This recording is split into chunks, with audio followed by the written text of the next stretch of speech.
Order. I now call Minister Michael Gove to make a statement. Secretary Gove.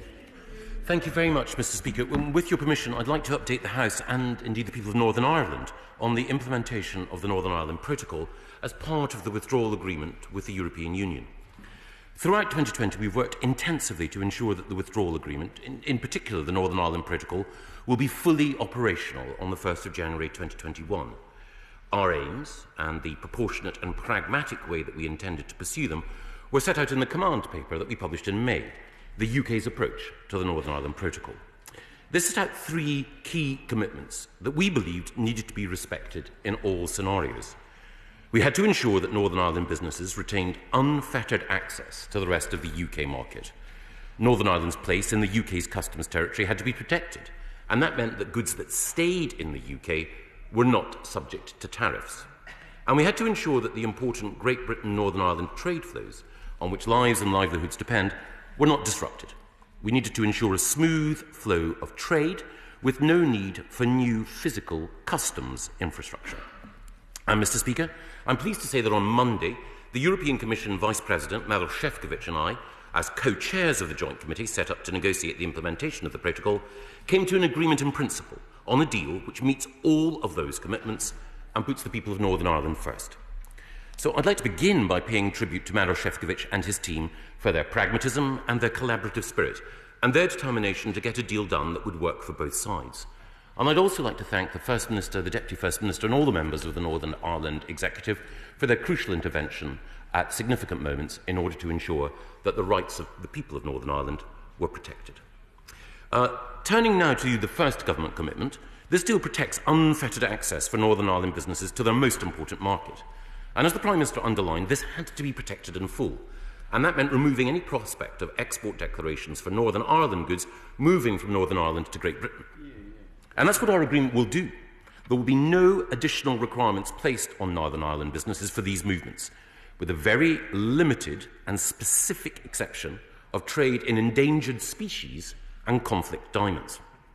On the second commitment, Mr. Speaker, the deal safeguards Northern Ireland's place in the UK's customs territory. As recently as July, the Commission had envisaged a default tariff scenario in which, and I quote, all goods brought into Northern Ireland would consider to be at risk and are, as such, subject to the common customs tariff. If that had been implemented, that would have raised the prospect of a 58% tariff on a pint of milk going from Scotland to a supermarket in Strabane, or 96% on a bag of sugar going from Liverpool to the shops of Belfast. As we've repeatedly made clear, this could never have been an acceptable outcome.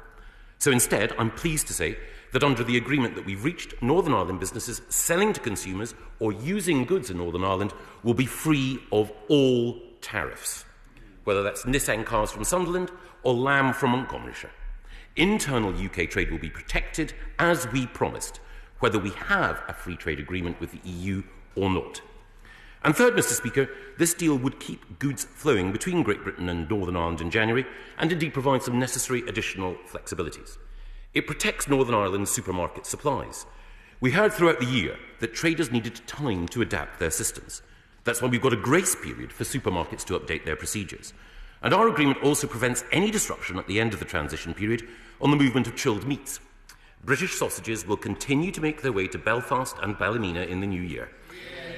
And we've also got time for reciprocal agreements between the UK and the EU on Agri-Food, which can be discussed in the months ahead. This deal also protects the flow of medicines and vet medicines into Northern Ireland. This means that we'll grant industry a period of up to 12 months to adapt to new rules under the protocol. So this will avoid any disruption to critical medical supplies. So three commitments entered into, three commitments that we have upheld. But this agreement also goes further still, providing additional flexibility that will enable us to make the most of the opportunities that face us as the transition period ends. As you know, Mr. Speaker, this House has been concerned about the risk of so-called reach-back from the state aid provisions that the protocol applies. The concern that many colleagues had was that a company in Great Britain with only a peripheral link to commercial operations in Northern Ireland could be caught inadvertently by the tests within the protocol's text. That would not have been acceptable, nor was it what the protocol had envisaged. That's why I'm pleased that the agreement we have addresses that risk. It means that firms in Great Britain stay outside state aid rules where there is no genuine and direct link to Northern Ireland and no real foreseeable impact on Northern Ireland EU trade. It's an important step forward dealing with an issue raised by a number of honourable and honourable members across this House. Also, this deal ensures that Northern Ireland will be out of the Common Agricultural Policy, which means that the Northern Ireland Executive have full freedom to set their own agricultural subsidies for Northern Ireland's farmers. It also means appropriate and flexible arrangements, which mean that more than £400 million of spending each year is totally exempt from state aid rules. As well as this, the deal ensures that support for fishermen in Northern Ireland will also be exempt from EU state aid rules, and that means more than £15 million of flexibility for Northern Ireland's fishermen over the next 5 years. And of course, Northern Ireland's services industries are totally outside the scope of the protocol and its state aid measures. The agreement also respects the protocol provisions which were endorsed by Parliament that allow some EU officials to be present at Northern Ireland ports as UK authorities carry out our own procedures. And let me be clear, there'll be no Belfast mini-embassy or mission, as some in the EU originally sought, and the EU officials will not have any powers to carry out checks themselves. There will instead be sensible, practical arrangements, cooperation, reciprocal data sharing, so that both sides can have confidence in these unique arrangements. And we also want to leave no doubt about our ongoing commitment to peace and prosperity in Northern Ireland. My right honourable friend, the Northern Ireland Secretary, will set out in the coming days further measures of financial support to help businesses and communities to prosper and thrive from the end of the year and beyond. And, Mr. Speaker, we've been able to deliver a package which now means that the protocol can be implemented in a pragmatic and a proportionate way. It takes account of the Belfast Good Friday Agreement in all of its dimensions, and it protects the interests both of the EU single market, but more importantly, the territorial and constitutional integrity of the whole United Kingdom. Now, this agreement will be approved officially at a joint committee meeting in the coming days. And of course, this agreement that we've reached also enables the government to withdraw clauses 44, 45 and 47 of the UK Internal Market Bill and avoids the need for any additional provisions in the taxation bill. Having put beyond doubt the primacy of the sovereignty of this place as we leave the EU, we rest safe in the knowledge that such provisions are no longer required. We know that we now need to get on and give further clarity to business as to the specifics of what this deal means for them and how it will work in detail in practice. And we will do this through the publication of further guidance. And that will sit along the ongoing intensive work that we will take forward to implement the protocol. But above all, Mr. Speaker, we will always work with the interests of the people and businesses of Northern Ireland in mind, as this agreement and the important flexibilities it will provide reflects. Because we must all remember, if the protocol is to work, it must work for the whole community in Northern Ireland. And whether it is to be maintained in the future, as the protocol itself sets out, is for the people of Northern Ireland to decide through the democratic consent mechanism that my right honourable friend, the Prime Minister, negotiated. And on that critical, important note of the primacy of democracy, I recommend this statement to the House. We come to Shadow Secretary Rachel Reeves. Thank you, Mr. Speaker, and thank you for advance sight of the statement from the right honourable gentleman this afternoon. We welcome the statement and are pleased that decisions have been reached on the Northern Ireland Protocol. The Good Friday Agreement is a source of immense pride on this side of the House, given the role that Tony Blair's Labour government played in building on the work of Sir John Major in achieving it. Neither of those governments would play games with the peace process, and neither would a government led by my right honourable friend, the member for Holborn and St Pancras. Because game playing, with threats to break international law, has consequences, and it is also a dangerous distraction. The Agriculture Department in Northern Ireland say that the border infrastructure simply won't be ready in time, and Manufacturing NI say just 9% of businesses in Northern Ireland are ready for the end of the transition period. And the systems needed to make trade flow, such as the Trader Support Service, reportedly won't even be going live until December the 21st, 8 working days before the end of the transition period. Mr. Speaker, this really does give new meaning to the night before Christmas. Last December, the Prime Minister told this House, "We're a UK government. Why would we put checks on goods NI to GB or GB to NI. It doesn't make sense. So with that in mind, could the Minister explain why today's documents confirm that for trade from GB to NI, there will indeed be a range of checks, and indeed the Trusted Trader Scheme will be removed after 3.5 years and reviewed then, with further uncertainty at that point. And indeed, the exemption of Agri-Food checks are only available for 3 months. So can the Minister tell us what guarantees there are with prices and availability of fresh food supplies in Northern Ireland after the 1st of April? And will custom checks be required just 3 months into 2021? And this all begs the question, Mr. Speaker, did the Prime Minister actually know what he had signed up to last year and then give false assurances to this House? Or did he simply not care? This is a disgraceful way to treat businesses in good times, never mind in the middle of a pandemic. Turning to the trade deal needed for Northern Ireland and for Great Britain too, we are told that the level playing field remains an outstanding area of disagreement. Yet the Prime Minister's political declaration that he signed with the EU spoke of a future relationship with open and fair competition, encompassing robust commitments to ensure a level playing field. Now, I know that some Conservative MPs are agitated by the idea of a floor on workers' rights. Indeed, no less than 3 cabinet ministers jointly wrote a book that said that British workers are amongst the worst idlers in the world. Well, Mr. Speaker, we on this side of the House do not agree with that statement, and neither do the people of our country, who want to see more security at work, not less. And there are some siren voices on the government benches who appear to view any agreement with the European Union as a betrayal. Mr. Speaker, the Minister should know that the true betrayal would be job losses, border chaos and price rises in our shops.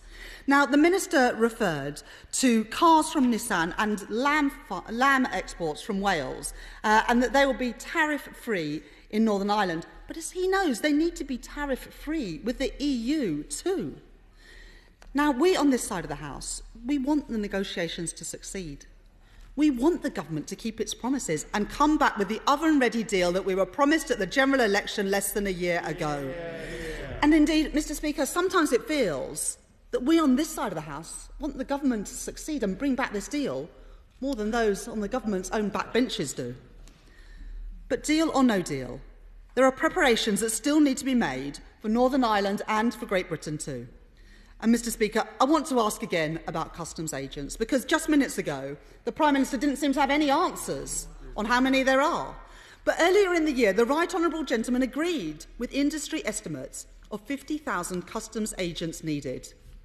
Since then, he's told the BBC that the number had increased fourfold, but, Mr. Speaker, he omitted to tell us what the actual figure was. So let's give the Right Honourable Gentleman another chance. How many customs agents are in place, and are we ready for the end of the transition period? And, Mr. Speaker, it's not just me asking these questions. Richard Burnett, the Chief Executive of the Road Haulage Association, says the big issues that we face is that there are insufficient customs agents, and that without this and the correct paperwork, we are likely to see vehicles being turned around, and that's going to create significant chaos and significant queues. And turning to lorry parks, can the Minister tell us how many inland border facilities are ready, and will they ensure the free flow of lorries and vehicles from the 1st of January? And can the Minister guarantee this House that there will be no disruption to medical or food supplies from the 1st of January? Mr. Speaker, ours is a great country, and Labour wants to see a good life for all our people. But as great as our country is, it cannot afford to be afflicted by government incompetence. Every price rise, every traffic jam, every lost contract and every redundancy caused by this government's mistakes and poor planning holds our great country back. Next year must be a year of rebuilding and recovering from COVID-19, not dealing with the fallout of reckless decision-makings, tariffs or incompetence. So this is decision time for this government, and it is time to get the deal. Gove. Thank you very much, Mr. Speaker. Well, I'm very grateful to the Honourable Lady for the warm welcome that she gave to this agreement. I also thank her for the kind words that she offered Sir John Major The process of concluding the Good Friday Agreement, as she quite rightly reminds us, was a signal achievement of Tony Blair's government, but was also achieved as a result of hard work across this House. And of course, there has been, since the Good Friday Agreement was concluded, 2 years of progress in Northern Ireland, and it's important that we seek to underpin and secure that. She asked about border infrastructure. Let me emphasise this border infrastructure is there to ensure that sanitary and phytosanitary checks can be made. As she knows, as the House knows, it's already the case that the island of Ireland is a single epidemiological zone, and therefore when live animals move from Great Britain to Northern Ireland, there are physical checks. There will be border facilities in order to ensure that these limited and proportionate SPS checks can be carried out at the port of Foyle, Warren Point, Belfast and Larne, and we've reassured the Commission and indeed others about the speed and effectiveness with which the necessary limited infrastructure will be in place. She also asked about the Trader Support Service, which is there to help Northern Ireland businesses. I'm pleased that we spend over £200 million in order to support Northern Ireland businesses, and I think it's the case that more than 10,000 businesses are now signed up to the Trader Support Service in order to ensure that they will incur no costs as a result of the protocol. She also asked about the future of the Trusted Trader Scheme, which, as she quite rightly points out, guarantees that goods being sold in Northern Ireland and businesses operating in Northern Ireland will face no tariffs. It is the case that we will have an opportunity to review how that scheme operates, but it is only the case that if there is a demonstrable diversion or illegal activity that it will need to be reviewed, and in those circumstances there is an obligation on both parties to seek alternative arrangements. And I should stress again, there are no additional customs checks which will be facing goods that go from Northern Ireland to Great Britain. She asked about customs agent capacity overall. It is the case that £84 million has been made available in order to increase capacity, and the latest survey by HMRC shows that there's been a four-fold increase in capacity. Of course, one of the reasons why we're phasing in import controls over 6 months next year is in order to ensure that the sector can increase even further, but that four-fold increase in capacity gives us confidence that we need that all the staff will be there. She mentioned Richard Burnett of the Road Haulage Association. Mr Burnett, along with Dave Wells of Logistics UK and other figures in the haulage and logistics industry, have played an invaluable role in making sure that government does everything necessary to prepare, but I've never shirked from saying that more needs to be done. She asked about the level playing field and workers' rights. We have a proud tradition of upholding workers' rights and ensuring that we have social and environmental protections in this country higher than in many other European countries. That will not change. That is a source of pride. But one thing we can't accept in the course of the level playing field negotiations is the demand from some in the EU that if the EU adopts new laws, that we would automatically have to follow those laws or face penalties. We're not afraid to say that our standards are high and we will uphold them. But we're also not afraid to say the people of this country voted to take back control, and that is what this government will do. William Wright. Thank you, Mr Speaker. The implementation of the Northern Ireland Protocol has become my right honourable friend's equivalent of the Schleswig-Holstein question, given the varieties of interpretations that surround it. But fundamentally, does what my right honourable friend agreed yesterday make it more or less likely that a free trade agreement with the European Union that crucially ensures the United Kingdom's sovereignty in its entirety can be secured?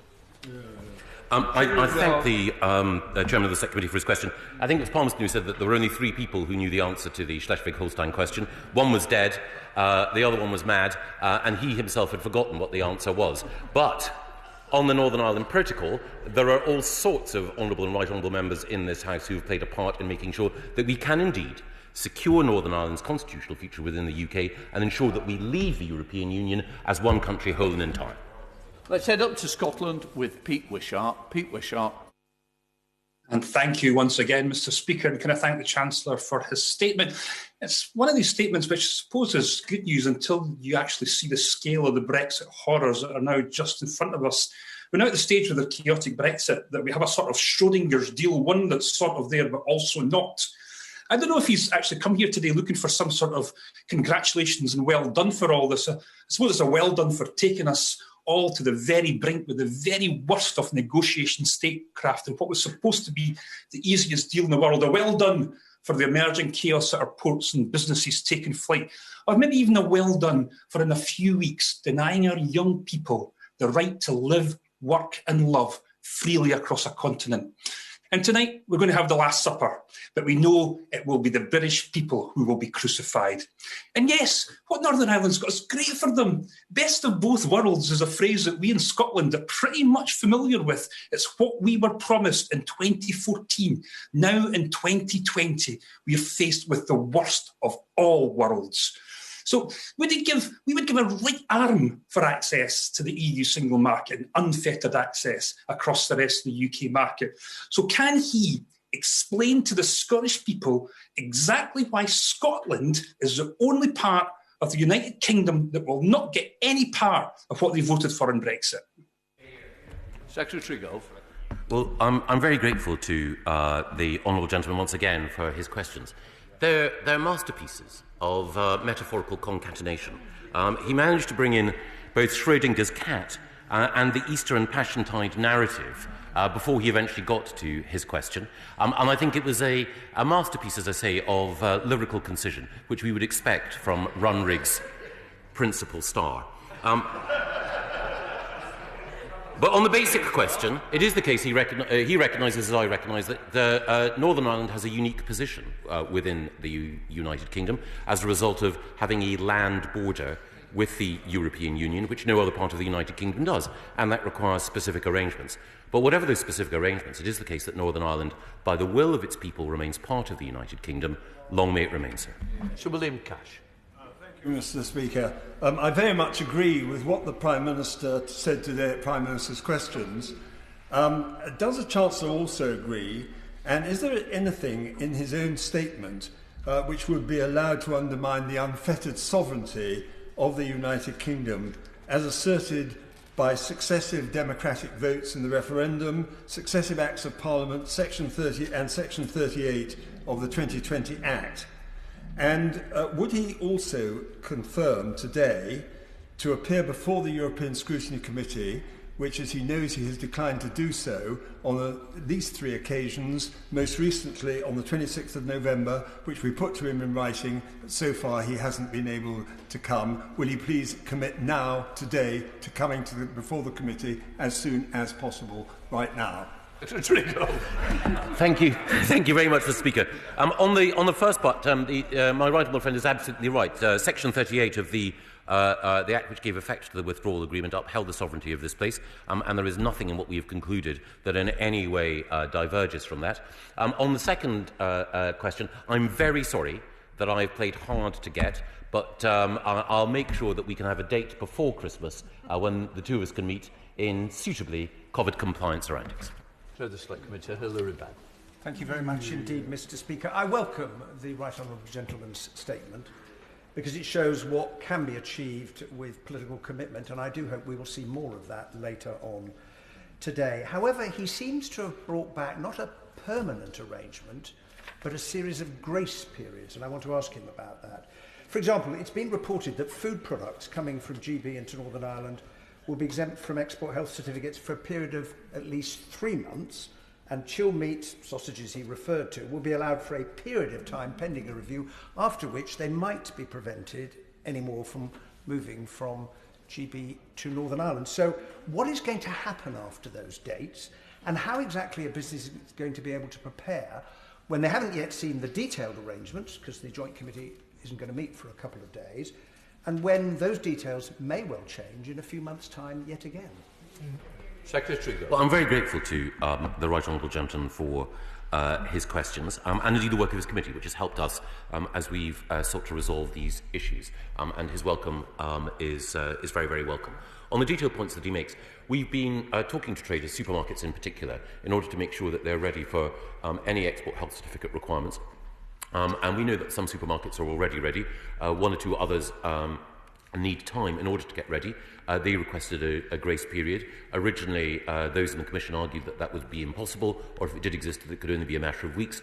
We managed to secure 3 months, which is sufficient time, we understand, in order to ensure that supermarkets are ready. On the chilled meat provision, it is the case that we have secured a 6-month period during which there will be absolutely no change. Again, it was the case that there were some in the EU who argued that that should be a strictly non-renewable provision. We secured an approach which meant that we could keep under review how things were operating in order to ensure that we provided people in Northern Ireland with access to the food that they currently enjoy without any disruption to the integrated supply chains that supermarkets have and which they will adjust. Thank you, Mr. Speaker. Many of the life science and other businesses of South Cambridgeshire export to Northern Ireland. Can my right honourable friend reassure them that they won't face any new bureaucratic obstacles or tariffs as they sell their goods and services there? Well, my honourable friend is a brilliant advocate for the life science sector, and I know that it provides jobs and investment in Cambridgeshire and beyond. It's also the case that there is a thriving life science and pharmaceutical sector in Northern Ireland, and it will be the case that there are no impediments to the continued successful integration of that work. Christine Jarvis. Thank you very much, Mr. Speaker. The Right Honourable Gentleman and I have known each other for many years, and while we might have differed on Brexit, there is another issue in Scotland in which we are very much in agreement. Can the Right Honourable Gentleman assure us today that every effort will be made to ensure that this agreement, good as it is for Northern Ireland, is not used to undermine Scotland's position within the Union, and that my constituents in Edinburgh West and elsewhere might benefit from the same sort of phasing-in agreement as has been agreed for Northern Ireland? Well, I've known the Honourable Lady, she says, for a few years, and she's a brilliant MP, and she's absolutely right. I don't think, the Honourable Lady opposite said that people shouldn't play politics with the Good Friday Agreement. I don't think they should. And I think it's important to recognise that Northern Ireland is in a unique position within the UK. I think the majority of people in Scotland and across the UK recognise that.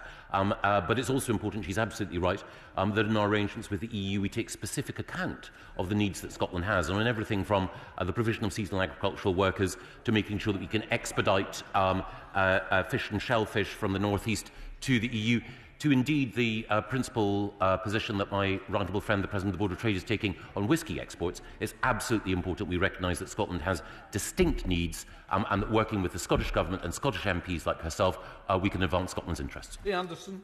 Thank you, Mr. Speaker. Does my right honourable friend agree that the EU's request for a mini-embassy in Northern Ireland was inflammatory for communities in Northern Ireland and is not required to allow the EU to supervise processes carried out by UK authorities? My honourable friend is absolutely right. There were some in the EU who wanted to sort of mount a sort of land grab, as it were, and to have a part of Northern Ireland that was forever Brussels.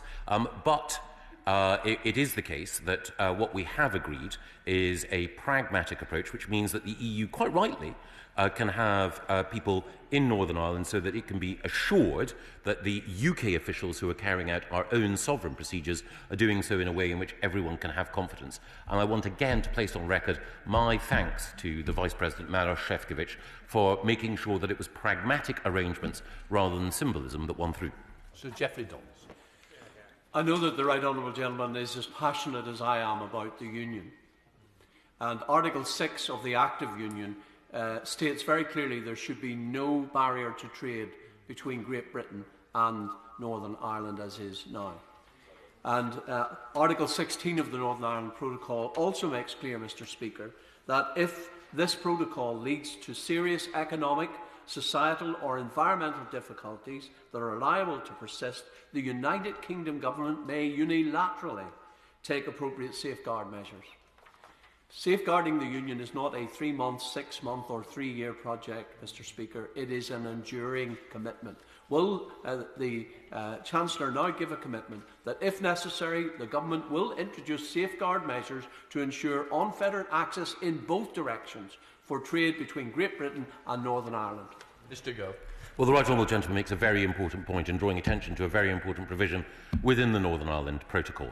And, of course, the Government came under some criticism from some for having provisions in the UK Internal Market Bill which upheld the sovereignty of this place in order to uphold the constitutional and territorial integrity of the United Kingdom. We no longer need to use those provisions because of the agreement that we've reached. But he's absolutely right. Of course, that provision remains. But I hope it will be the case that through patient and pragmatic discussion that we can resolve any future issues in the way that we've resolved existing issues. Dr. Liam Fox. Thank you, Mr. Speaker. I do congratulate my right honourable friend on reaching his agreement in principle, which shows that Britain is willing to make constructive compromises. Can he tell us, as it now stands, is there any part of the withdrawal agreement that requires direct application of EU law to any part of the United Kingdom?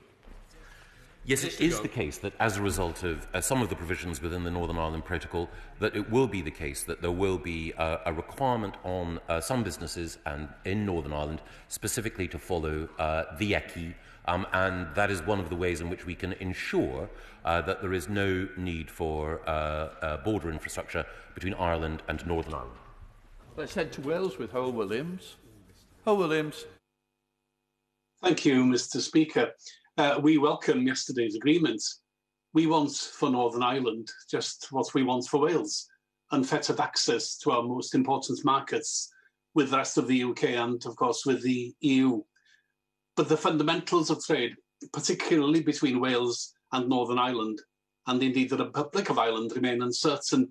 Hauliers fear serious disruption on the Holyhead-Dublin route, with the Welsh Government's plans revealed on Monday for contraflows and parking lots being too little too late. What steps has he taken to lessen this potential disruption? Minister Gove. I'm grateful to the honourable gentleman for his question. I know that because of the geographical proximity of his constituency to Ynysmon, to the island of Anglesey, he has a particular concern. But it is the case that we've been working well with the Welsh Government, and I want to thank in particular their Council General Jeremy Miles in order to make sure that we will have infrastructure in Holyhead, which can ensure that the second busiest roll-on, roll-off port in the United Kingdom continues to prosper. Sir Bernard Jenkins. Thank you, Mr. Speaker. Can I just point out to my right honourable friend that whatever he agreed in the joint committee yesterday remains subject to the jurisdiction of the European Court of Justice under the disputes procedure. And moreover, whatever he agreed yesterday was only agreed because we had the clauses of the UKIM bill which were threatening to block the jurisdiction of the European Court of Justice. Will he agree with me that it's very important that we maintain the position that this House can at any time put blocks in front of the European Court of Justice while this withdrawal agreement remains in force? Well, my right honourable friend is right. This House is sovereign, and it's as a result of, obviously, of bringing forward the UK Internal Market Bill. I understand some of the unease and controversy that it generated, but he's absolutely right that following on from that, we were able to make progress, and we are now no longer in a position where we need to bring forward those clauses. But of course, it's the sovereign right of this Parliament to legislate as it thinks fit. Thank you very much, Mr. Speaker, and I thank the Minister. We welcome details that businesses have sought anxiously all year, and of course we keenly anticipate a wider trade deal that might finally allow us to enjoy the conditions that we currently enjoy.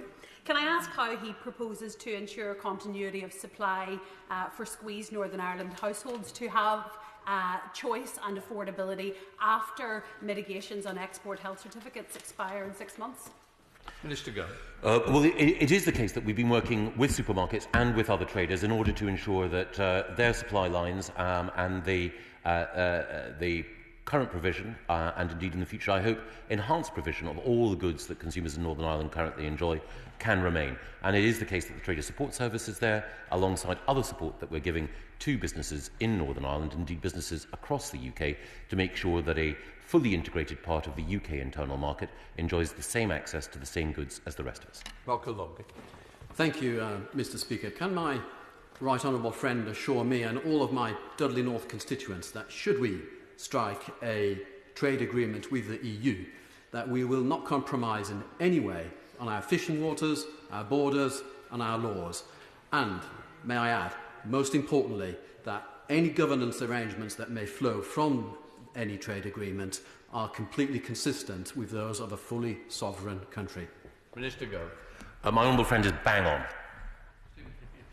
Thank you, Mr. Speaker. I wish we were in a different place where we didn't need the protocol to be in place. But I do want to recognise the progress that has been made through this provisional agreement. But could I ask the Chancellor to recognise that there is a range of unfinished business in relation to protecting the Northern Ireland economy, including issues such as transit from Great Britain via the Republic of Ireland into Northern Ireland, access to EU free trade agreements, particularly for our agri-food and dairy sector, issues around data adequacy, and also the protection of the service sector on an all-island basis. Mr. Gove. Well, I'm grateful to the honourable gentleman's points, and he is right. There is important work that is still to be done. As I think he noted, it is the case that the services sector in Northern Ireland is totally exempt from any state aid provisions, but it is also the case that Northern Ireland has benefited from commercial links with the Irish Republic, as well as its strong position within the UK internal market. And there is more work that does require to be done in order to strengthen Northern Ireland's formidable competitive position. Mark Jenkins. Thank you, Mr. Speaker. The good people of my Workington constituency stand squarely behind my right honourable friend and Lord Frost in the negotiations. Can he confirm that with this agreement on the protocol in place, the UK will leave the transition period at the end of this month, regardless of whether we reach an agreement with the EU or not? Mr. Gove. Yep, my honourable friend is absolutely right. Whatever happens, and we do hope that we get a free trade agreement, we will leave the customs union and the single market on December the 31st. Let's head to Barry Sherman. Barry Sherman. Thank you, Mr. Speaker. The Secretary of State will be aware, I hope he's aware, that many of us will be feel very sad if his career will end in failure if we don't get an agreement with the European Union today or very soon. But could I also say to him that as a member of the Committee on the Future Relationship with Europe, I recently, with my colleagues, listened to leaders of the Northern Ireland business community, manufacturing and farming community. They don't happen to think everything is fully operational. They don't think anything is oven ready. And if it were in the oven, it will be pretty thin pickings. Could he please, at this late stage, make every effort to make sure that we get a deal rather than leaving without a deal? Minister. I'm very grateful to the honourable gentleman for his words. We will do everything possible that we can to get a deal, but it can't be a deal at any price. As for his point about my career ending in failure, my career, I'm afraid, has been marked by failure consistently in so many ways. And often in politics I'm reminded of the words of Winston Churchill that success means going from failure to failure with undiminished enthusiasm, and that's what I hope to do. Maroon cakes. Can I thank my right honourable friend for his statement and careers advice? Of course, I warmly welcome the news of this significant progress, but can my right honourable friend reassure the House that whilst the Government has said that it will withdraw clauses 44, 45 and 47 of the UK Internal Market Bill, the rest of the bill will remain in place so that we can ensure that goods can move seamlessly across the UK, benefiting businesses and consumers across all 4 nations? Mr. Gove. My honourable friend is absolutely right. The UK Internal Market Bill is an absolutely critical piece of legislation which safeguards the rights of producers and consumers across the UK.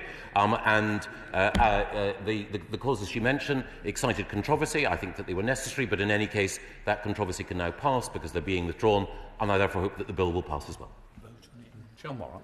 Thank you, Mr. Speaker. The government's Get Ready for Brexit campaign looks lovely, but it doesn't answer the question, get ready for what? Deal, no deal, what deal? And businesses have a pandemic to deal with. So will he agree, does he admit, that the combination of Brexit shambles with the absence of proper support for small businesses facing COVID-19 measures and the total exclusion of so many businesses altogether from support means that this government is totally letting down small businesses in the North East and across the country? It probably won't surprise the honourable lady to say I don't agree with that. I think it is the case that when it comes to Brexit transition, we know that because we're leaving the single market and the customs union, whether or not we secure a free trade agreement, much of what most businesses need to do is broadly the same. And of course, a government stands ready to help businesses to adjust. But the honourable lady knows that having lived and worked in Newcastle in the past, the fate and the future of businesses in the North East is very dear to me. It's striking how many businesses in the North East, those who work for them, voted Conservative just 12 months ago, which is why Conservative MPs in Blythe Valley, in Bishop Auckland, in Redcar, and of course across the North East are standing up. I'll mention more constituencies if she likes as well. More constituencies the Conservatives won. North West Durham, Consett, of course, now a Conservative constituency. Sedgefield with Spennymoor, now a Conservative constituency. Anyway, as the honourable lady and indeed the House knows, the North East is Tory, and that's because we stand up for workers. Richard Drax. Thank you, Mr. Speaker. Can I remind the members on the opposite benches that we all want a deal. There's no one on this side that does not want a deal, but it must be a fair deal and one that respects the UK's integrity. On that point, my right honourable friend has said to us on many occasions that we must leave together. In answering questions to my two right honourable friends from North Somerset and Harwich, he said, unless I'm incorrect, that EU law will apply in Northern Ireland, as will the European Court of Justice. Now, we've gone to all this effort to be free of these structures. Can you confirm that I've got it wrong, or he's got it wrong, one or the other? Minister. Well, my honourable friend never gets it wrong, and he is right. It's there in the withdrawal agreement and in the protocol that we accept the acquis in a specific number of areas in Northern Ireland, and that is part of the withdrawal agreement which was signed before the general election, which was in the Conservative manifesto, and which many, though not all, members of this House supported. Now, of course, there were some concerns, understandable concerns, that the way in which the protocol would apply would mean that we would face tariffs and other restrictions. The agreement that we've concluded means that that won't be the case, and the UK will leave, and Northern Ireland will be capable of benefiting from trade deals that we do as a result of Brexit, and also will be outside the common agricultural policy, and also it will benefit from the Australian-style points-based immigration system which applies across the UK. Owen Thomas. Thank you, Mr Speaker. While the Minister is telling Northern Ireland they can have the best of both worlds, he's using the same reasoning to tell Scotland to shut up and get back in your box, all while claiming any negative impacts are not actually Brexit related. Is it now the case that the Minister's become the government's very own Bart Simpson, causing chaos and presenting their agenda regardless of costs while claiming, I didn't do it, nobody saw me do it, you can't prove anything? Minister. Well, I always thought that the Simpsons character I most remembered was Groundkeeper Willie, actually, because, as you know, he's an Aberdonian. Well, I'm not sure what his position is on independence, but he's certainly, as Jannies go, he's one of the best. But anyway, to the honourable gentleman's particular point, it is the case that Scotland does have the best of both worlds. It has a devolved administration in Holyrood and representation by great MPs like himself here in Westminster. We go to John Barron. Thank you, Madam Deputy Speaker, and I commend my right honourable friend for his role and very much welcome this agreement. It is good news that the EU has compromised. Otherwise, its previous position on everything from unlimited checks and export declarations could have choked trade between Great Britain and Northern Ireland. However, given this agreement will add an impetus, if you like, to the wider trade talks, will he commend the Prime Minister for not making last-minute compromises just to get a trade deal over the line? Because he has the support of the Conservative Party should he decide to walk away and trade on Australia and Canada terms. After all, a trade deal is for keeps, not just for Christmas. My right honourable friend is absolutely right, and the points he made, like the points that Sir Edward Lee made earlier, reinforce the fact that the Conservative Party is united behind the Prime Minister, willing him to get a deal, but also ready to accept that if we cannot get the deal that we want, that we will not accept a deal at any price. That has to be the right way forward. Tim Farron. Thank you, Madam Deputy Speaker. 95% of Cumbrian farm exports are to the single market, so our farmers need unfettered access to that market too. His friend, the DEFRA Secretary, at the weekend said that British farmers would find tariffs with the EU, I quote, unmanageable. Now, if you add that to the fact that deal or no deal, in 3 weeks' time, British farmers, English farmers, will see huge uncompensated cuts in their incomes begin, we risk the loss of hundreds of family farms in the lakes and the dales and elsewhere. Does he agree with me that a country that cannot feed itself has no sovereignty? Minister. Well, the right honourable gentleman makes several very important points. The first is that we absolutely do need to support upland farmers, not just in his own beautiful constituency and in Cumbria, but across the United Kingdom. And it is the case that sustainable livestock farming is the only way in which we can make sure that we have agriculture in the future in upland and grassland areas such as the one that he represents. The second thing is, yes, there is a prospect of tariffs if we don't secure a free trade agreement, which is why we do need to have support systems in place for those. Third point I would make is that the new system of support that we're giving to farmers combines not just support for small farmers, but also support for the climate change and environmental goals that we both share, and I think it's important that we do reform the Common Agricultural Policy in that way. But I look forward to continuing to work with him because I know that his commitment to rural England and to our farmers is resolute. Now we go to Flick Drummond. Thank you, Madam Deputy Speaker. Can I welcome the principle that exit summary declarations for goods from Northern Ireland to the rest of the UK will not be required?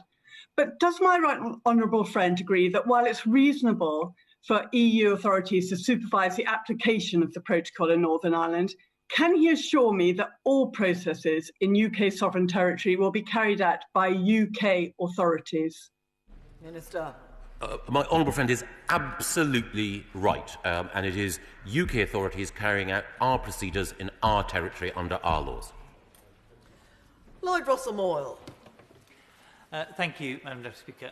This was the never-ending story, and it seems a bit like it's just turning into a never-ending nightmare for businesses who have been told not of a settled situation, but have been told that the can is going to be kicked down the road for 3 to 6 months. Is it not time to be honest with the British people and say this will never end, negotiations will continue forever because this government is just not capable in securing decent deals that are settled wills with the European Union? Minister. Well, I think, and I absolutely take the point that the honourable gentleman is making, but I think it is the case that we will be negotiating in the future new free trade deals, as it happens, with other countries outside the European Union, which we couldn't have negotiated inside the European Union.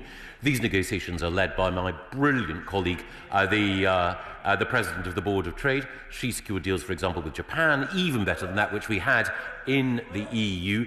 So negotiating going on is what trade secretaries do, and we're lucky to have the best in the world. Mark Pawsey. Thank you, Madam Deputy Speaker. I welcome my honourable friend's statement in which he spoke of the importance of providing clarity for business. Can he confirm that clarity will include ensuring that manufacturers from across the UK will continue to be able to trade freely with a market of 500 million consumers who are on our doorstep? Well, my honourable friend makes an important point, and he's been a consistently strong and coherent voice for manufacturing, not just in his own native West Midlands, but across the United Kingdom. And one of the things that we do want to secure is a free trade agreement, which ensures that our manufacturing and advanced manufacturing sector can continue to sell into a market on our doorstep. Emmanuel Buck is not here. Robin Miller. Thank you, Madam Deputy Speaker. I too welcome this package and what it means for business, for peace and for our union. And dare I say that news of tariff-free lamb comes close to being glad tidings for the shepherds on the hillsides above Aberconway this Christmas time. But lest we get lost in that kind of detail, can my right honourable friend just confirm that there's nothing in this agreement which compromises the integrity of either our sovereignty or the union? Minister. No, my honourable friend is absolutely right. This House remains sovereign, and it is also the case that the territorial and the political integrity of the United Kingdom remains robust. Sammy Wilson.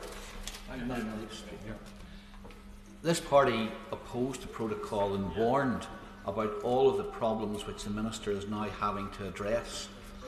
And whilst we welcome the changes which we made today, nevertheless, the real test will be in how these measures work on the ground rather than the spin we get in this House.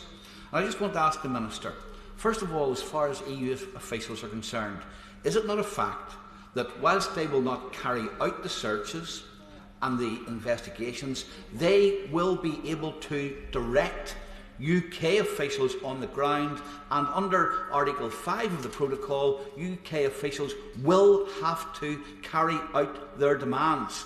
And the Irish government is now spinning that the 6-month period is simply to allow supermarkets in Northern Ireland to source their products from the Irish Republic. Does he believe that we have gained back sovereignty if we're allowing EU officials to direct our officials and other governments to tell us where we can get our food from? Minister. Well, I'm very grateful to the Right Honourable Gentleman because, as he quite rightly points out, there were a number of very principled opponents of the whole idea of the protocol itself, and he and his colleagues in his party laid out some of their concerns in a very cogent fashion. In the end, this House of Commons decided that the protocol as part of the withdrawal agreement was the right way to proceed, but as he quite rightly pointed out, it was important that a number of difficult questions were addressed. And he's also absolutely right that the proof will be in the implementation on the ground. On the two specific areas that he mentions, it is the case that the limited number, I think it's probably no more than 24 at most, of EU officials who will come into Northern Ireland will be working alongside UK officials, and it will be the UK officials who will be in the lead there, but we want to provide the EU with assurance. On the matter of where goods are sourced from, I can't think of any better place for goods in Northern Ireland supermarkets to be sourced from than Northern Ireland itself. And I don't think it's the case, wonderful though produce in the Republic of Ireland is, that there is any better producer. The gentleman over there asks about bananas. I think he was referring, of course, to SNP policy on trade. But when it comes to pork products, there's nothing better than an Ulster fry. Adam O'Freely. Thank you, Madam Deputy Speaker, and I want to thank you for your kindness towards, and the Right Honourable Member for Surrey, his kindness towards my many children who've been here on many occasions. And my 9-year-old Atticus said to me when he just got sight of the question I was going to ask today, "But Dad, the answer to that question is so obvious." So I'm going to ask it anyway, which is, despite our desire for a goods trade deal with the European Union, does my Right Honourable friend agree that we must never again cede control of our borders or coastal waters to a foreign power? Minister. Well, I knew that my honourable friend was a great dad because his son absolutely hits the nail on the head in saying that the answer to that question is obvious. No, we absolutely should not cede that control. Very good question. Answer's clear. Excellent son. Brilliant dad. Now we go to Sarah Owen. Thank you, Madam Deputy Speaker. The vehicle industry has consistently warned that a no-deal Brexit risks the future of UK plants and skilled unionised jobs. Without a deal, Luton-made Vauxhall vans could face a tariff of 22%. Coupled with COVID cuts to our council and no support for our aviation industry, for Luton, no deal would make this a job-killing government. With just 22 days to go before the end of the transition period, can he guarantee there will be no tariffs on vans and cars made in this country? Minister. Well, the automobile sector is important, not just in Luton, where there are so many skilled people producing fantastic products, but across the UK. And of course, if we secure a free trade agreement, it will be a zero tariff, zero quota agreement. If we don't secure that agreement, then it will be the case that there will be tariffs, but there will also be tariffs on automobiles coming into the UK, and that will have an impact, obviously, on industry in the EU. We are only halfway through the call list, and it would be best if I can manage to get everybody who wants to ask a question on this very important subject in to ask such a question. I see that I have some agreement from my right honourable friend who's quite far down the list. Therefore, I must insist on having questions. Just questions, short questions, not great big statements. We all know what's already happened. Let's just have the questions for the Minister so that we can then just have answers from the Minister. Julian Smith. I welcome this agreement and thank him and his civil service team for getting us to this stage. But could I urge him to spend some time with the PUL community who retain concerns about the detail? I suggest Michaela's Kitchen on the Shankhill Road is the best place to do that engagement. But also, could he spend some time now with the nationalist community, unaligned voters, and those passionate supporters of the European Union in Northern Ireland to demonstrate to them that the practical approach he and the EU have taken on this protocol can now be replicated on issues like climate change, health, jobs, and the future of all people across the island of Ireland? Minister. My right honourable friend is absolutely right. There is more work to do, and I always enjoy any opportunity to be in Northern Ireland with my right honourable friend, the Northern Ireland Secretary of State. He was an outstanding Secretary of State in Northern Ireland, and he makes a series of very important points that I take completely to heart. Matt Western. Thank you, Madam Deputy Speaker. Honda, of course, have just announced they've had to pause their production due to problems in getting components through ports. Does the Secretary of State suggest that the failings of Honda to get these parts is down entirely to them, or does the government share some of the blame? No, I don't think it's Honda's case. I think it is the case that there is a global problem with container traffic, and that point's been well made by those who are leading our major ports. James Sunderland. Madam Deputy Speaker, could I please ask my right honourable friend whether the recent removal of clauses from the Internal Market Bill serves as an indicator or a sweetener to the European Union that early white smoke might be forthcoming on a wider trade deal? Minister. We made that decision as a government because we believed that we'd satisfied all of our aims in the discussions on the protocol. It was a sovereign decision, but I hope that it will help to ensure that we do get an FTA. Joanna Cherry. Thank you, Madam Deputy Speaker. I welcome the withdrawal of clauses 44, 45 and 47 of the Internal Market Bill.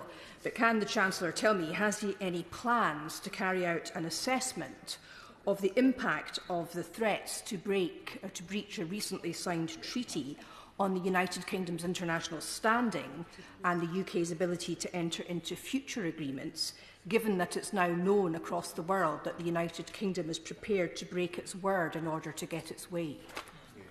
Minister.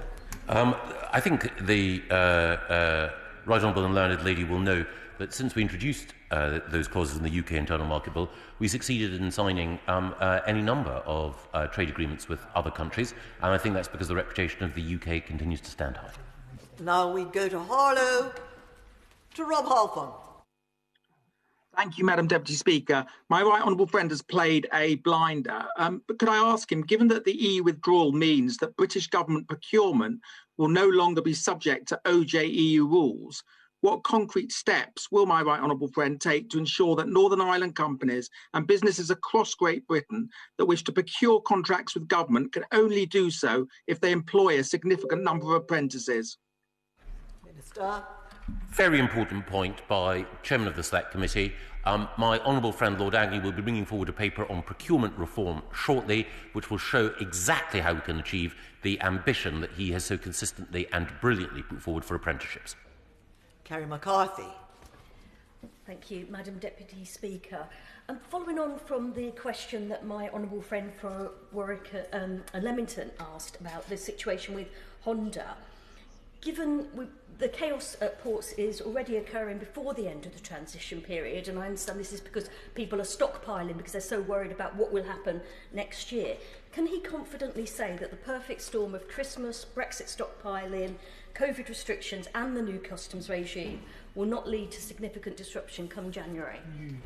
Minister. No, it is a very fair point. There are a number of things which are coming together this Christmas, and it's helpful that she contextualises the fact that the situation that we have with containers is as a result of many factors. We're doing everything we can in order to ensure that trade continues to flow freely, but as she quite rightly points out, there are a number of factors with which all governments are having to grapple. Joe Gideon. Thank you, Madam Deputy Speaker. With clauses 44, 45 and 47 of the UK Internal Market Bill now withdrawn, can my right honourable friend reassure the House that seamless trade between Northern Ireland and the rest of the UK will continue, despite any suggestion from the European Union to interpret the withdrawal agreement in such a way as to prevent our internal market, which has functioned for centuries? Minister. Well, my honourable friend is absolutely right. I should stress that there were some in the EU who did have precisely that agenda, but Vice President Maroš Šefčovič has done a great job in making sure that this is an arrangement that works for everyone. So it will continue to be the case that the superb ceramic products that are made in her constituency will continue to flow onto tables in Belfast, Ballymena, Strabane and Derry, Londonderry. Bill Esterson. Does the Minister regret the fact that the government abolished the expert trade advisory groups which were set up to advise the government on customs and continuity in trade? They were disbanded in July because the members, or some of the members, refused to sign non-disclosure agreements. Wouldn't it have made more sense to keep the trade advisory groups going to help avoid the disruption we've been hearing about at the ports and the delays in essential food and manufacturing parts which are being widely reported today? Minister. Well, that's all news to me, but maybe he has a point, I don't know. Now we go to Dame Cheryl Gillan. Thank you, Madam Deputy Speaker. Can I commend my right honourable friend and also the Vice President for reaching an amicable and sensible agreement? And can I wish the Prime Minister well and hope that neither of the two diners tonight get indigestion and also achieve an acceptable deal, both for the EU, but in particular our own country. At the end of last month, Jim Hara told the Public Accounts Committee that Customs is concentrating on 7 key IT systems that need to be changed or built from new to enable GB EU trade to continue and to enable us to comply particularly with the Northern Ireland Protocol. Could my right honourable friend update me on those systems? Will they be completed before the end of the transition period? Minister. Well, my honourable friend is absolutely right. There are a number of systems, both the Trader Support Service, TSS, the Movement Assistance Scheme, MAS, the Goods Vehicle Management Scheme, GVMS, and CDS, which is the new replacement for Chief in HMRC. That's quite a lot of acronyms. A lot of work has gone into making sure that we will be ready. Some of it is close to the wire, but I'm confident that everything will be in place. Jonathan Edwards. Diolch fawr iawn, Madam Deputy Speaker. From the 1st of January onwards, if he was a business owner primarily exporting to the EU, would he prefer to be located in Northern Ireland or Wales? Minister. Well, that is the most difficult question I've ever faced in this House. Because I love Northern Ireland and I love Wales as well. And there are all sorts of advantages of being located in either jurisdiction. I suspect my choice would be made even more difficult if I had to choose between, say, Carmarthenshire or North Armagh. Forgive me, North Antrim. Two uniquely beautiful parts of the United Kingdom. Do you know what? It's Sophie's choice in business terms. So wherever you're located in the United Kingdom, you benefit from having a strong government determined to ensure that this country can take advantage of global opportunities. David Jones. Thank you, Madam Deputy Speaker. Can my right honourable friend say if the jurisdiction of the European Court of Justice will continue to prevail in relation to the Northern Ireland Protocol? And if that is the case, explain how that state of affairs is compatible with the restoration of United Kingdom sovereignty. Minister. It is the case that in the withdrawal agreement that we concluded before the last election, and which this House voted on, not every member, of course, supported it, but a majority did. We made it clear that within the Northern Ireland Protocol there would be a limited portion of the acquis relating to goods in the single market that would apply in Northern Ireland. It was the aim of this House and the aim of this government to ensure that we could reach a satisfactory arrangement on the protocol in line with the principles that we laid out in the command paper. That's what we have done, and that upholds the territorial integrity of the United Kingdom and the ability of every citizen of the UK to benefit from all of the opportunities that Brexit provides. Jeff Smith. Thank you. Would the Minister comment on the UK Government's commitment to the Peace Plus programme in the period ahead, which, as he will know, has played such an important role in underpinning peace and reconciliation in Northern Ireland? Minister. We're totally committed, and the Secretary of State for Northern Ireland will be saying more about that in coming days. Simon Fell. Thank you, Madam Deputy Speaker. Can my right honourable friend reassure me that in tonight's negotiations and the ongoing negotiations with the EU, the Prime Minister and his team will remember just how important securing a deal will be to Cumbrian farmers and indeed farmers across all 4 nations? Minister. Absolutely. For Cumbrian farmers and also for manufacturers in Barrow, we will be doing everything we can to get the best possible set of arrangements. Dr. Andrew Murison. The temporary food waiver for trusted traders is very much to be welcomed, and my right honourable friend is to be congratulated for securing it. But can I draw him a little bit on the detail for what will then follow, because businesses need certainty, and what he has had to say will of course be very welcome to the big supermarkets, but smaller operators, small shops and street traders on who the Great Ulster Fry depends so much will still be left in a level of uncertainty, particularly if they're not signed up to Trusted Trader. Can he say to what extent the Trusted Trader scheme will extend to small operators of that sort? Well, my right honourable friend, who was an outstanding Northern Ireland minister, is absolutely right, and we'll be going into more detail once the Joint Committee concludes on exactly how we can safeguard the interests of small and medium-sized enterprises as well, and it will be the case that we'll be notifying the Commission of those businesses that do need to take advantage of the grace period that we've got. Alison Thewlis. Thank you very much, Madam Deputy Speaker. RTE reports on the derogation for sausages and chilled meats and unfrozen prepared meals, and notes that once a derogation period is elapsed, northern supermarkets will have to source such products locally or from the south. Can you explain why it's acceptable to him to disadvantage Scotland in such a way and our food exporters? And isn't it just another example of why Scotland would be better off as an independent nation state within the EU? Hear, hear. Well, if Scotland were an independent nation-state, then it would face trade barriers at Berwick, at Cairn Rhine. It would be the case that by leaving the European Union, Scotland would be. I'm just pointing out the inevitable consequences of the course which the Honourable Lady has set her heart on, which is making sure that if Scotland did become independent, it would face tariff and regulatory barriers to access its biggest market, which is the rest of the UK. She asks why.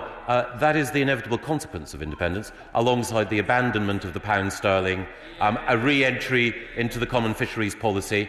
It's a terrible course to go on, and because I admire the Honourable Lady so much, I hope that she will recognise that the future of her Glasgow constituents is better secured in the United Kingdom than going down the perilous path to separation that the SNP have argued for like a pied piper for many decades. Steve Double. Thank you, Madam Deputy Speaker. Can I welcome the pragmatic approach that has been taken in reaching this agreement that respects the sovereignty and independence of the UK as we leave the EU, whilst also recognising the need for the EU to protect their single market. Does my right honourable friend agree with me that it's this same pragmatism that now needs to be applied to a trade deal whilst respecting those same principles? And would he join me in wishing the Prime Minister well at his dinner tonight? I absolutely do, and I also hope that on the EU side we see something of the same pragmatism that we've seen in this particular area. Stephen Timms. Deputy Speaker, if there's no data adequacy agreement by the end of this month, what's his current estimate of the legal and admin costs to business for putting in place the new contractual clauses they'll have to introduce in order to continue to exchange data with their European partners? It's a very important question. I don't have an exact estimate of what the standard contractual clauses costs would be, but it is the case that because we're compliant with GDPR at the moment, I see no reason why data adequacy should not be granted. Now we go to Sir David Evanet. Thank you very much, Madam Deputy Speaker. I welcome my right honourable friend's statement today and congratulate him on his hard work in achieving this agreement. Can he confirm that this is a pragmatic and sensible approach to protect Northern Ireland's place in the UK's customs territory? Absolutely. My honourable friend has been a consistent champion for business and enterprise in all his years in this House, and he's absolutely right. This pragmatic approach works for businesses in his constituency and in Northern Ireland. Bradshaw. Will he correct his claim on the Today programme this morning that we will continue to benefit from free healthcare if we visit the rest of Europe after January the 1st in the event of no deal, and that our students will continue to benefit from Erasmus programmes in the event of no deal? Well, it is the case that students who are currently engaged on Erasmus programmes will continue to be part of them until the end of that academic course. And it is also the case that UK citizens who've been living in EU countries are covered by the Withdrawal Agreement rights, which we all voted on. I think he actually voted against, but nevertheless, we protected their rights. Order! Order! Order! Sir Desmond Swain. I'm grateful to him for suggesting the lucrative opportunity of exporting conflict diamonds, but just how burdensome will the additional paperwork be of which he spoke? Given that there is very, very little trade that I'm aware of in conflict diamonds from Northern Ireland to Great Britain, and if anything, even smaller trade in, for example, endangered species products like tiger skins, I suspect that the bureaucratic burden will be so small as to be almost invisible to the naked eye. Chris Bryant. the mind boggles. I'm all for pragmatism because I think that's the best way that we can sort out a deal that works for Welsh lamb farmers and, for that matter, for the British car manufacturers and all the rest of it. But I want to ask him about the foreign policy elements because, on a pragmatic basis, we've always done rather well out of persuading other countries in Europe that they should adopt, for instance, sanctions against Putin, and we've tried to get people on board with our policy around Hong Kong. How are we going to be able to make sure that we can do that in the future if we've poisoned the well by a situation where we don't have any long-lasting trade deal at the end of today or at the end of the week? The right honourable gentleman does make an important point, and obviously it would be in our interest to secure a deal, but not at any price.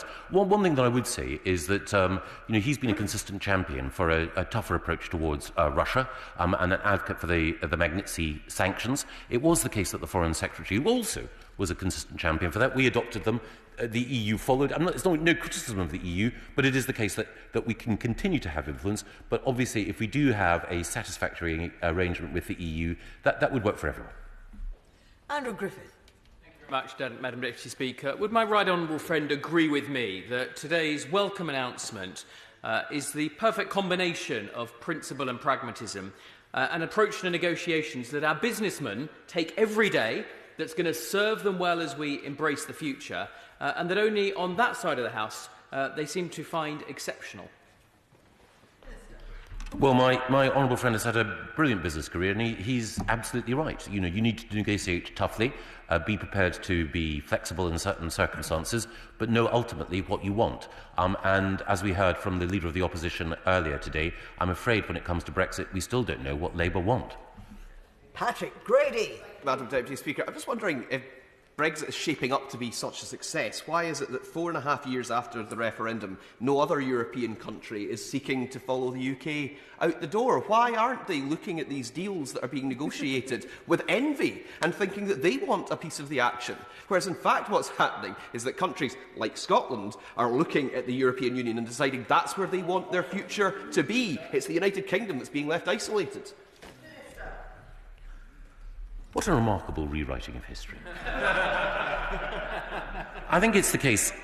Just yesterday I was watching CNN, and I saw an amazing man, 91-year-old gentleman called Martin Kenyon, one of the first people in the world to be vaccinated. And he was vaccinated here in the United Kingdom, and it's because of the United Kingdom's superb regulatory work, because of our vaccines task force, because of our NHS, because of our health secretary, that the first people in the world to be vaccinated were here in the United Kingdom. And there are vaccines in Scotland. There's vaccines in Scotland, thanks to the UK.